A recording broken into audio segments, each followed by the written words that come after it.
Today, ladies and gentlemen, I would like to take you with me into an investigation of the murder of our modern mythology. So come with me as I investigate this mystery and let us see if we can understand these murderers, and perhaps prevent them from doing further harm.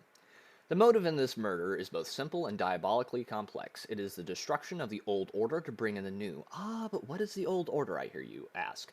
Put simply, it is universal storytelling and the traditional hero, and the ideals that go along with that archetype, as well as certain other things that are now problematic, like the ideas of strong masculine leads, or characters that are female that are actually feminine, or even the basic things like good and evil. And now, the new order is to replace it with gray morality, or in other terms, complete and utter nihilism, as well as race and gender swapping the characters' roles to make up for past perceived racism or sexism, to tear down the old ideas about certain gender roles so that they may build their brave new world on top of the ashes, and make the ones who cling to these primitive and racist or sexist or phobic ideas watch in horror as everything they love is destroyed.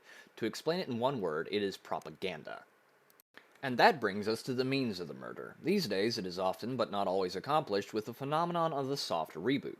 Star Wars is a good example of this. Han Solo, the strong, competent, virile male lead, now has been completely deconstructed. He is now an absentee father who abandoned his friends, his wife, his son, and the cause that he fought so hard for in the original trilogy, and is now a weak, incompetent old man who the only thing he can do now is die for the unforgivable sin of being a straight white male who had the gall to be a hero. Or another example of this phenomenon is Star Trek. Once a show where the characters were an example of what the ideal society, as envisioned by Gene Roddenberry, should be. Calm, collected, resourceful, intelligent, and above all, they had a strong sense of duty. Whether they agreed with each other's choices or not, they always respected the chain of command. And if you look at Star Trek today, you can see that they now act like a bunch of 2-year-olds who were given access to a starship and told to go to town. Or perhaps you've seen The Witcher by Netflix, that takes a story about Geralt of Rivia and makes him a weak, inconsequential side character that is towed about by a much more competent set of female girl bosses. And the world has got more skin colors than a Captain Planet episode, despite it being ripped out of both the finished story of Kalervo and shamelessly ripping off Michael Moorcock's Elric. Or perhaps we should look at the Rings of Prime, which does the same thing to the appendices to the Lord of the Rings. Characters like Elrond, who is now Elrond, and Gilgal the Lad, or even Durin the Dickless, and it takes him and takes all of these male characters and makes them weak, effeminate, and unable to stand up for themselves. And it takes the female character of Galadriel, who is a feminine elven queen and powerful sorceress who has no need of weapons, and makes her a sword-wielding, insufferable Mary Sue girl boss. And all of the above bear about as much resemblance to the characters from the source material as I bear a resemblance to Muhammad Ali. The list goes on, and I could probably go on for hours naming case after case after case where the characters were murdered in an equally brutal fashion, but I doubt that you or I have the patience or time that would take, so I will move on to the perpetrators themselves. SJWs and activists are the main perps in cases like these, as it's usually someone with a chip on their shoulder, looking to tear down the works of those who came before them, whether this is the new head of a studio who hated the old regime, who wants to take a story that was once universal and now wants to inject it full of current year politics as well as destroying the old canon lore.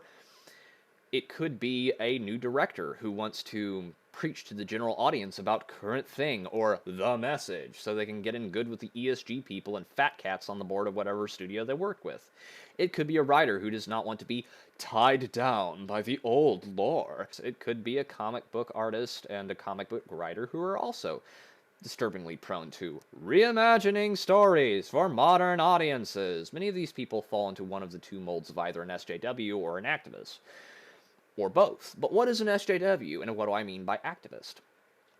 SJWs are people who I can only assume have never walked out into the real world, who have never faced adversity or hardship, who've never had to fall off the bike once or twice, who have never had to work out in the real world with real people, who have never had to do any of the things that anyone who actually lives among us mere mortals, and thus devotes themselves to finding shit to be mad about. Often stuff that is completely false and or made up. They also seem to believe in generational sin, meaning that if your ancestors oppressed or enslaved minorities, that you are guilty of the same crime. The funny thing is, this only seems to apply to white people. Activists are usually creatives who have gone full retard and make it their personal business to screw with you personally. These are people who are sitting there with a PR team waiting to get you fired if you say something they don't like on social media, or if you put any notions like freedom and personal responsibility in your script, or if you stick to historically accurate characters, or if you crack an edgy joke they didn't like at the office. The one good thing about them is that they're about like vegans, you know? If you want to know if they are one, just wait 5 seconds and they'll tell you. Lastly, I would suggest that if you want to see these murderers brought to justice, that you do not support people that openly hate you, which I will admit is an easy thing to say, but in practice is quite a bit more difficult, as these companies have been the only show in town for a very long time. However, I will try to at least offer you an alternative. I would suggest looking into the Iron Age. There are a lot of dedicated people who are making good books and comics that do not hate you. And I will try to link a few of them down below. I'm not affiliated with any of these people, but I really do like what they're doing, so please support these guys. I hope that you enjoyed this little video as much as I enjoyed making it. It took me a while to get it done, so I really do hope that you like it. This is Pete from The Heretical Nerd, signing off.